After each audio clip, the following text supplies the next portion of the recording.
Welcome to Playful Beginnings, a podcast about the magic of play therapy for therapists, students, and anyone interested. In our podcast, we'll explore the deeper understanding of play therapy and the skills we use when working with children. We hope to help you understand the why behind what we do and how it helps kids heal and grow. I'm Dr. Kristie Opiola, a working play therapist and university professor in North Carolina.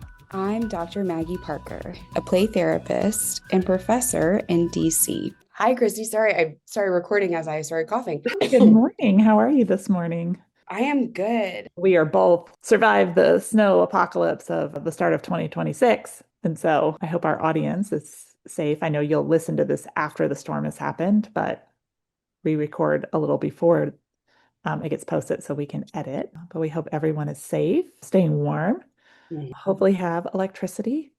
It's a lot. And not a lot of damage to your property. So yeah. I hope that you guys are, that electricity is still happening. That I know it's hard, especially if you're in a practice, to not be able to see your kiddos for a while in session or balancing how you handle those with if you have your own children at home or you're not, you have spotty internet. It's a lot. It is a lot. It is a lot, but it's so funny because I think it really leads into our topic for today too. I was thinking this morning and yesterday, I was kind of prepping for the podcast today about our topic right now that we're on is anxiety and how, depending on experience and depending on different life exposure, right? These storms may be very anxiety producing, especially as everything you see on the channel is calling for the worst case scenarios and like what we need to prep for. It's very doomsday. And if our kids' nervous systems are already, activated, that this could really heighten their sense of anxiety. Yeah. And the other thing I was thinking of, which is one of the topics we're talking about today, is there's just some age groups that are more anxious in general. Yes. Right. Yeah. And I think it so, goes to the holidays too, right? Is that, yay, it's snow day, we don't have school, but also that means there's no structure. My kids are like, I want Cheetos for breakfast. I'm like, sure. Oh, you want to make cookies at 7 p.m.? Why not? Right. You don't have school tomorrow. We don't have to get up very on a routine.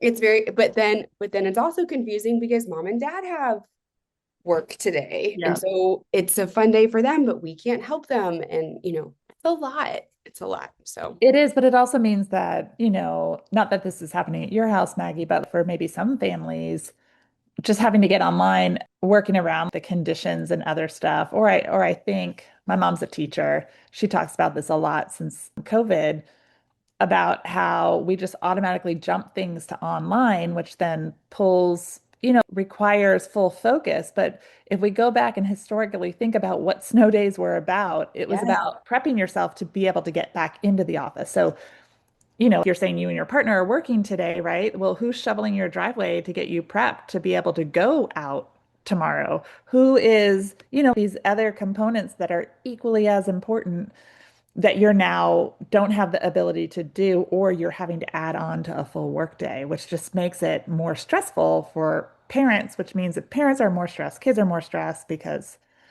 right, our mirror neurons are firing and activating mad all the time. And so if the kid was already slightly anxious and now you have really anxious parents, now we've got a really anxious kid like living at home. It's just a interesting.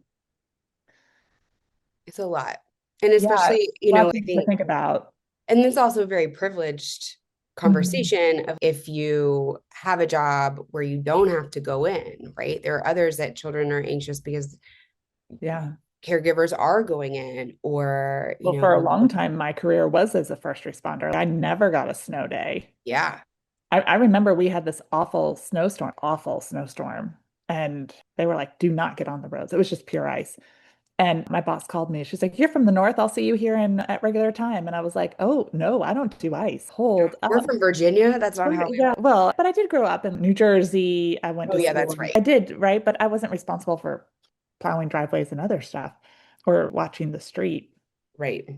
Or I didn't even have a car when I lived in Boston because I used public transportation. You lived in Boston.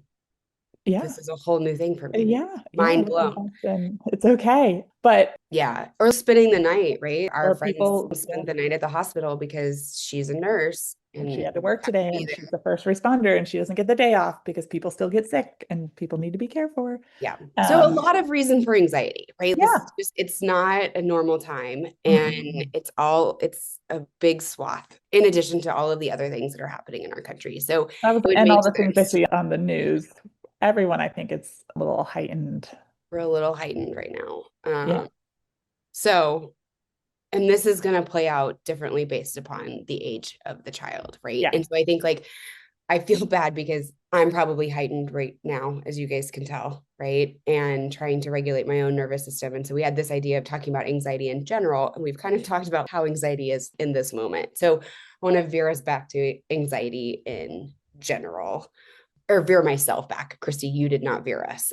This is me. But No, no, no. I was just waiting to see where you were going, Maggie. I was, what are we talking about? I thought we had a plan. nope, let's go back to what the plan was. I feel like I deviated from the plan Okay. because I'm anxious. Let's go back to the plan.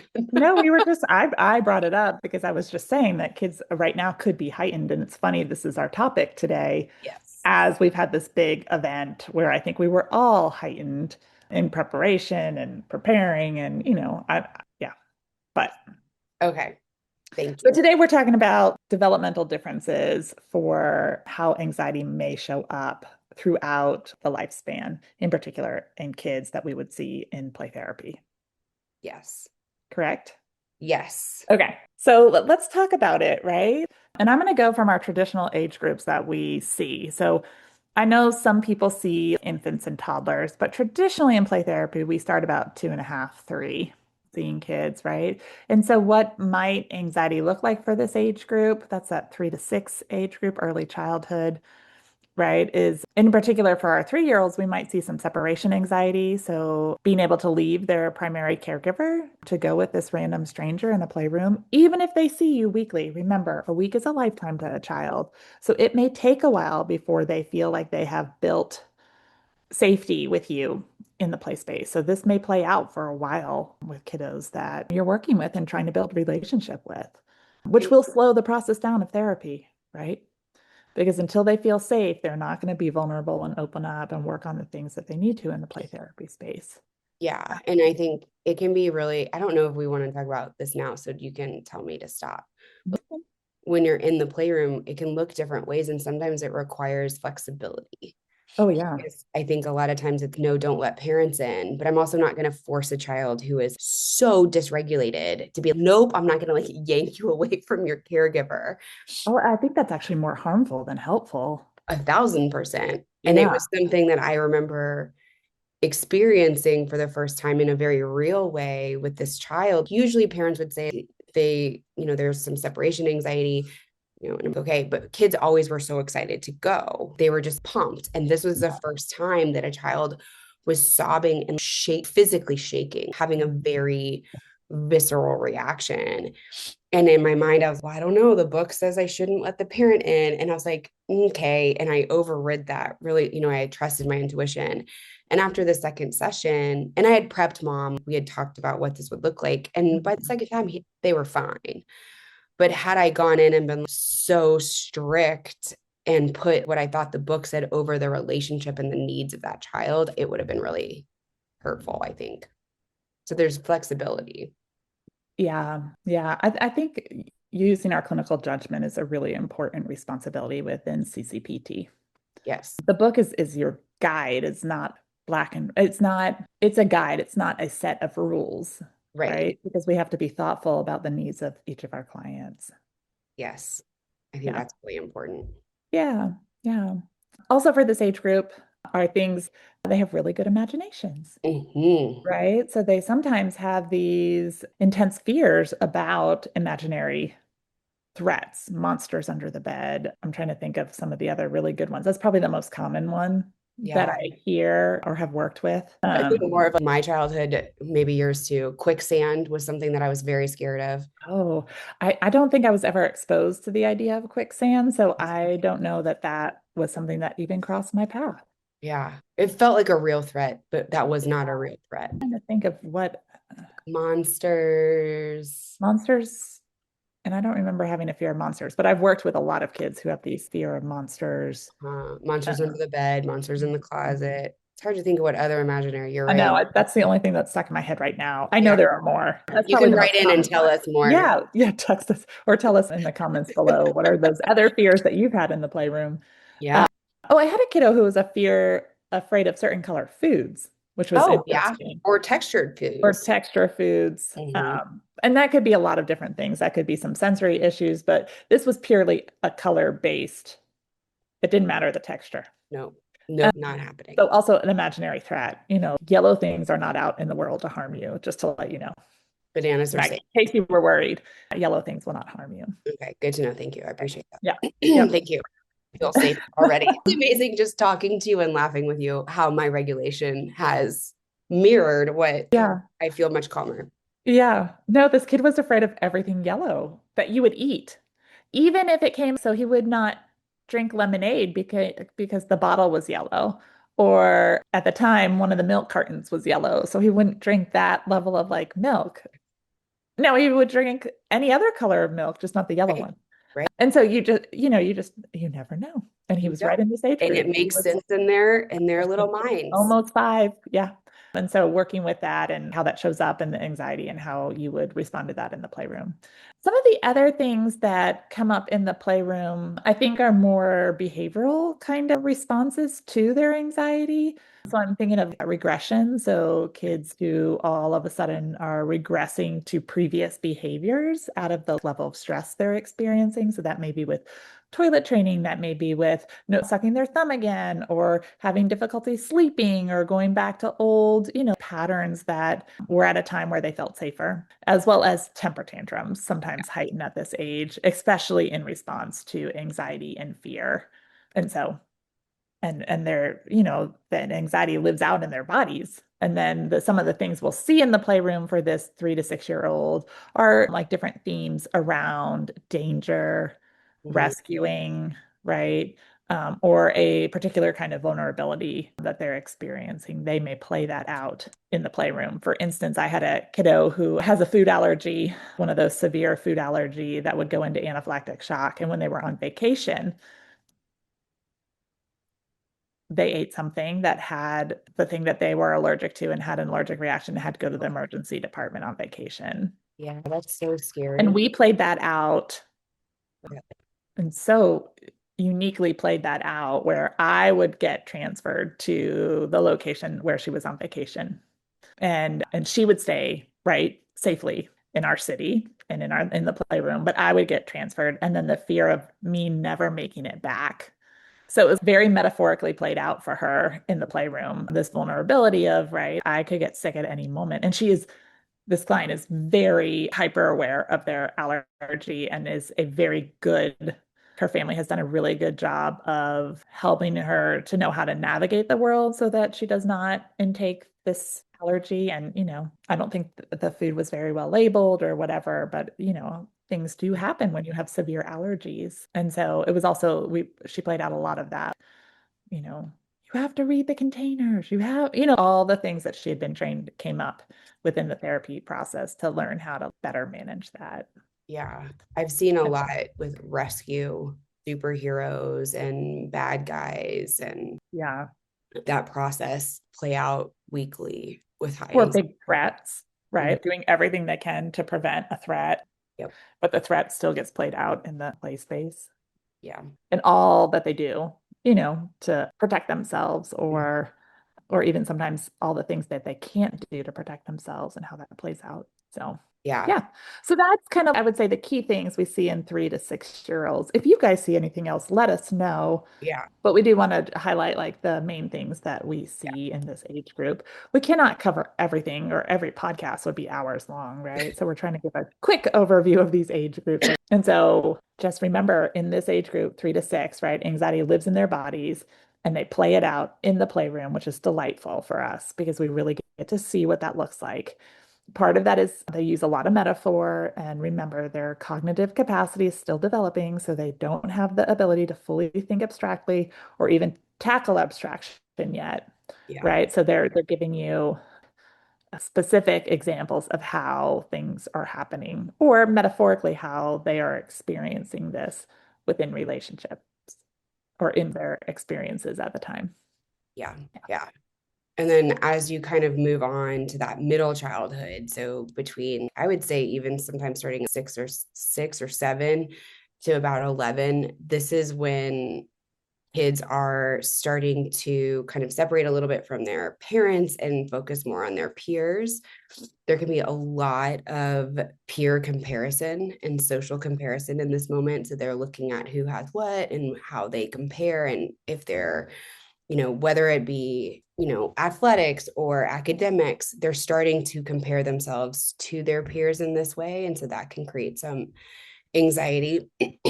I see a lot in the area that we are, or that I am in, a lot performance anxiety, perfectionism, wanting to be really good at something, meltdowns and breaking down if they think they make a mistake or they've done something wrong. These are the things their parents or caregivers or teachers might be telling me that are happening. Giving up if they don't immediately know the answer, or kind of withdrawing in that academic space. A lot more conversations about worrying. I'm worried about this, and a lot more like tummy aches or anxiety about going to school or in school. I think Like somatic type things. yeah. And I see this really play out in the playroom in some really interesting ways. Sorry, guys, I'm sick. But a lot of what I would kind of identify as mastery play, where they're repeating tasks over and over and over and over again and challenging themselves to see how often they can do it, and how, whether it's how many times can I hit a ball with a bat, or how many, can I hit the blocks over with this dart gun. A lot of just trying to look at capacity, but also what I'm really focusing on in those moments is their determination, and that they're keeping going as opposed to giving up. Because I think a lot of times when that social comparison and that avoidance comes in, what we hope within the relationship is that they gain some self-confidence in their capacity and their ability to try hard, and then that worth is not reliant on whether or not they can complete a task. Right. So I'm really focusing in on those returning of responsibility, the frustration tolerance, the determination, and really helping. You're really focused. Choice giving and Lots like, of that. and maybe some limit setting. Yeah. Yeah. But it's interesting to watch it play out. It's really kind of neat. Even, it's just things that are really hard and not very much, there's not a skill to it, right? I don't know if you're we had a cricket bat. So it has a triangle kind of. And it's very hard to hit a ball up and down that. And yet that was what we were getting, it's over. Can we get it 20 times? Can we get it 30 times? And that was just really, really important. And we week after week after week after week watching it play out. Yeah, I see that, or in some of the kiddos that I've seen, the perfectionism or performance anxiety really showing up. In some ways that I've seen it shown up in the playroom, especially for these younger 6, 7, 8-year-olds, is needing to master it before they Yes. master it in front of us.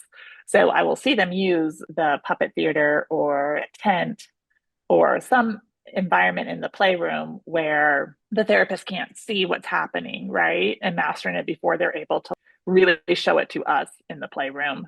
And some of the places I've seen this play out for me in supervision and other places is the therapist not honoring that need. And so what they'll do is they'll move their body in space to get closer to, which then increases that internal anxiety for the client, right?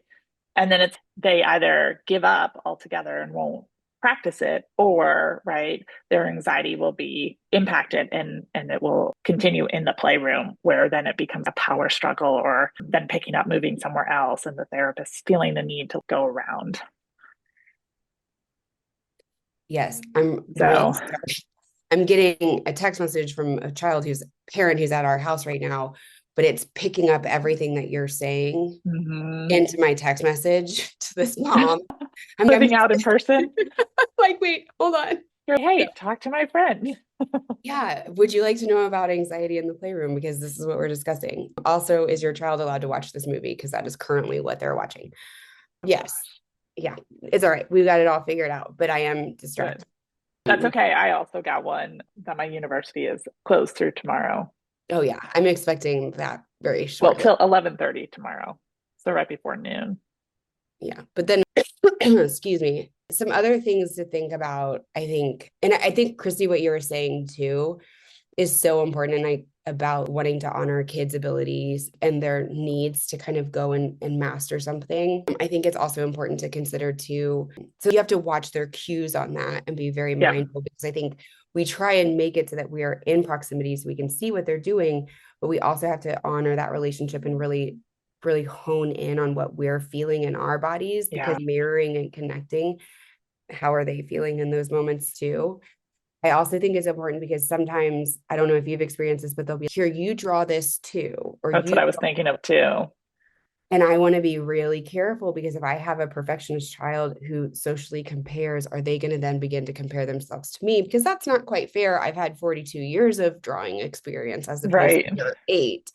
And I'm not great, but I also don't want to like dumb down myself, because that doesn't feel authentic or genuine. And Uh, so really trying to think about, how are you going to handle those moments so that mhm. you're not impeding or engaging in a way that would maybe hinder what it is that they're working on. And so just being mindful of those things. Absolutely. Yeah, I was thinking the same thing. And that's one that, sometimes catches you off guard, but that social comparison, even with you as the therapist, and how that may play out. And right, how that also plays out in the therapist sometimes. Right, is, and sometimes I'll get focused and then I Hmm. stop being focused on the On the child. child. Yeah. So that takes me out of relationship. And so Yeah. it's just a lot of things to consider. And I do think this is why Kristie and I are, yes, there's the book and it's a guideline and it's so helpful and so important. And you gain this clinical awareness and clinical judgment, and the relationship is vital. So I can't give you a hard and fast rule all of the time. Kristie can't be like, this is what you do in CCPT and this is what you don't. There are some of those, but Well, I think if we go back to those those core conditions that we're supposed to be that, providing, right? And yeah. I know we've talked about this on the podcast before. We do have to be mindful, right? One thing I really appreciate about Landris' book, The Art of the Relationship, is it'll tell you what the goals of therapy are. And right. And those are really helpful, but those are not all encompassing. And how I was in a workshop this summer with D. Ray about therapeutic progress. And one of the things she said is you need to look at everything as on a spectrum, right? So it'll say self regulation, right? But maybe this child needs co regulation. That's really where their goals are. They actually are overly self reliant and don't know how to be dependent on other people. Right. And so if I look at just the goals of play therapy written in The Art of the Relationship, I'm looking at all of those as a completion point. But if my client already started there, could that also be problematic? Right. And I think this shows up in anxiety a lot. That's why I'm bringing it up. Right. Is if as they're displaying these things, are we really understanding what the need of this child is and how are we looking at that? So, right, if it's messy to clean, if it's self reliant versus some dependency, whatever the goal that we're looking at, right, that we want that we need to look at what is the ultimate goal for this client and then, right, be able to put that on the spectrum about then guiding our interventions using those core conditions of our own congruence, empathic understanding, and unconditional positive regard or acceptance of the child. Yeah. And so, Agreed. Yep. yeah. I think maybe really quickly we can just kind of go through with the older kiddos. I don't think it, Yeah.